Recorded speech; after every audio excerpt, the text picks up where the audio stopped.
Hello, I'm Jaynee from Messages from Heaven by Jaynee at YouTube and also on Gmail. This is for entertainment purposes only. Um, if you want a reading or you want more information, just write to me at spiritsbyjaynee at gmail.com. Let me see where I can put this, probably nowhere. Okay. Um, okay. I'm late this week. I normally put a new video up on Mondays. On Monday, my husband got a new cochlear, well, we began the process of getting another cochlear implant. Um, Incidentally, we will have been married in November for 60 years. So, yeah. Um, okay, so this is the interview with Gouda. Um, when he came, I explained what I wanted to do, and he smiled. I asked him about heaven, and he answered, "It's delightful." He said that yes, he's returned to Earth many times, and also lived on other planets. He said, "Other planets are not so difficult." He said, "My lives were relatively uneventful." He said, "Here on Earth, he lived in India, Guinea, California, Chile, and more. In each life, he said that he was peaceful and tried to convince others to be peaceful. Sometimes it was hard because they were determined to end whatever dispute they had with violence. He said, yes, sometimes he was attacked. Um, it could be brutal. It could be brutal. That's my husband, and he can't hear. Um, it could be brutal, uh, but he wasn't killed. And he feels that now uh, he could easily be killed because the atmosphere on Earth is so enervated. It's so angry right now. Um, he does notice everything. Um, he was, he told me, and he was laughing because I was complaining about the heat in the house. My husband's always cold and I'm always warm. And I was drinking hot coffee, and he said he was laughing about that, and I was complaining. Okay. Um, he said that he is very concerned about the wars um, here on Earth. He said people, civilian civilians are being killed, um, and they're not military. There's no reason for them to be killed. He said in Gaza, Israelis cannot tell who is who is a soldier in Hamas military and who is disguised, who's mingling with the families. It's impossible. In addition, they have built tunnels under hospitals and people's houses. Uh, they use regular people as shields. Um, and of course, they have the hostages for which there is no reason no reason. What good? I guess it does give them bargaining power, and that's what's good. He said that he finds that the whole thing very frightening. Um, he finds guerrilla warfare terrifying. He said they, Hamas, are letting their people starve and suffer because Hamas believes their cause is more important than the people's lives. He said no cause is more important. He says also keeping hostages has always been wrong. You don't you don't take people and you don't take children from their country as the Russians have done in Ukraine. They have um, stolen children from their homes and taken them to Russia, and they're still there. Um, he also was concerned about Trump's so-called militia. He calls them militia, the people that Trump has only to uh, call someone names, and there's a tremendously large bunch of, well, it's about a quarter of the country who get enraged and are ready to attack that person. Buddha said that no, Trump isn't organized, but his group functions as individuals attacking whole groups, and individuals who feel threatened by people of color, or Nancy Pelosi's husband. There was no reason for that, but that is what they promise. They do write to people and threaten to kill them and their family, or to attack them, and they do if they can.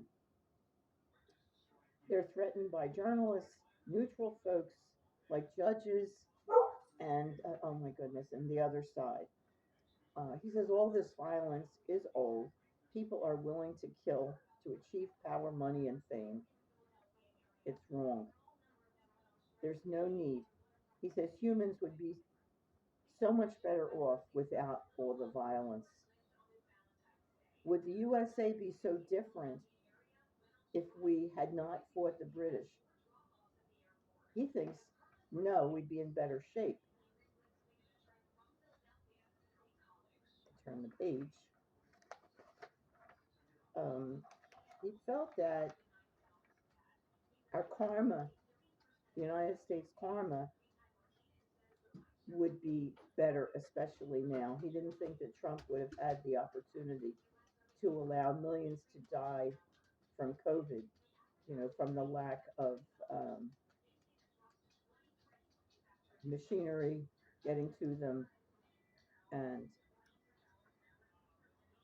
um, nonsense, nonsense medicine like Plaquenil, which I took for lupus, which was great for lupus, but for COVID, it's for malaria, and it didn't make any sense. So people with lupus couldn't get it, while the Trumpers were buying it up. That's just crazy. So Buddha felt that Native Americans and Africans wouldn't have been tortured and murdered in as great numbers if we had remained with Britain. They stopped. They stopped slavery much earlier. We had a civil war over it. He felt that we would have been a better nation. I asked if the Germans or someone else would have killed Hitler when they had the chance before World War II. Would that have been the right thing to do? And he said it was a good question. Maybe yes. He said they could have blown up his headquarters, and if they missed it, they could have kept on blowing it up, blowing up wherever he was. I was surprised, but that's what Buddha said. He said there are people for whom evil has taken over. The goodness is buried so deep it can't be found even with a microscope. He said passive resistance would have worked with Hitler and Trump, Bolsonaro, and more of them, but no one offered resistance. They allowed those evil people, allowed their evil to rise and take over. And the same thing with the population who followed them. He's saying that they allowed their evil to take over their negative feelings, ideas. He felt it was a choice. And he's also said that taking no side, being neutral, is not a choice. He said, facing evil values when it is practiced by everyone is almost impossible. Page.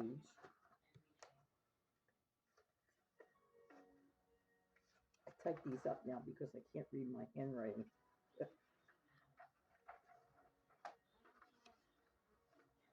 um, he believes in peace with common sense. What's really, that's my Tuesday is right here. Here's my Tuesday. Tuesday, you want to say hello? I'm actually recording what Buddha said. Oh, you don't want to? Okay. She's not interested. She's a wonderful dog. She's going to be 15 in March. Okay. So okay.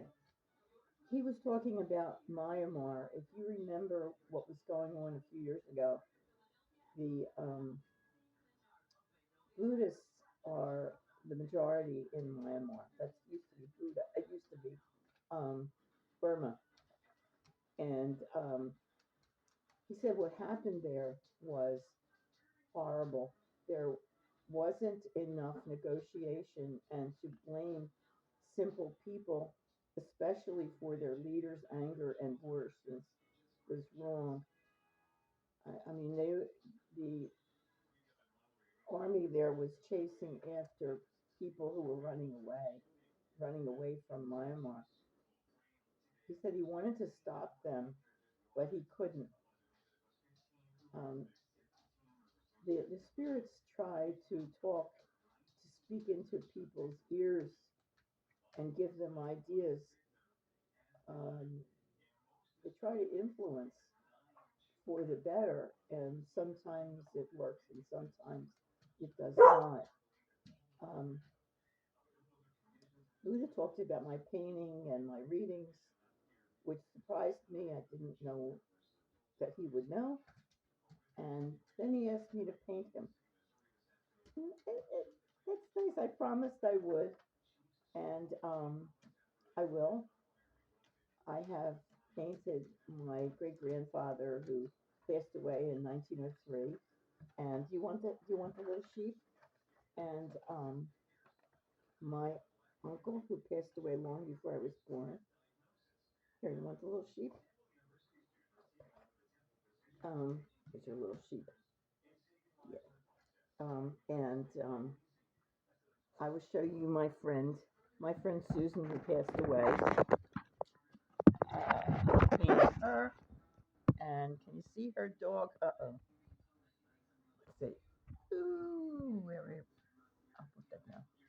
I don't know if you can see. That's my friend Susan who came to me in a vision and asked me to paint her. And on the right is her dog Panda, who is a Rottweiler. In the first vision, Panda came over and licked my face, which was so sweet. I used to carry dog biscuits all the time for her and Rocky, the Doberman, on the other side. I haven't really painted him yet. So she came to me again telling me Panda was brown because I had her too dark. So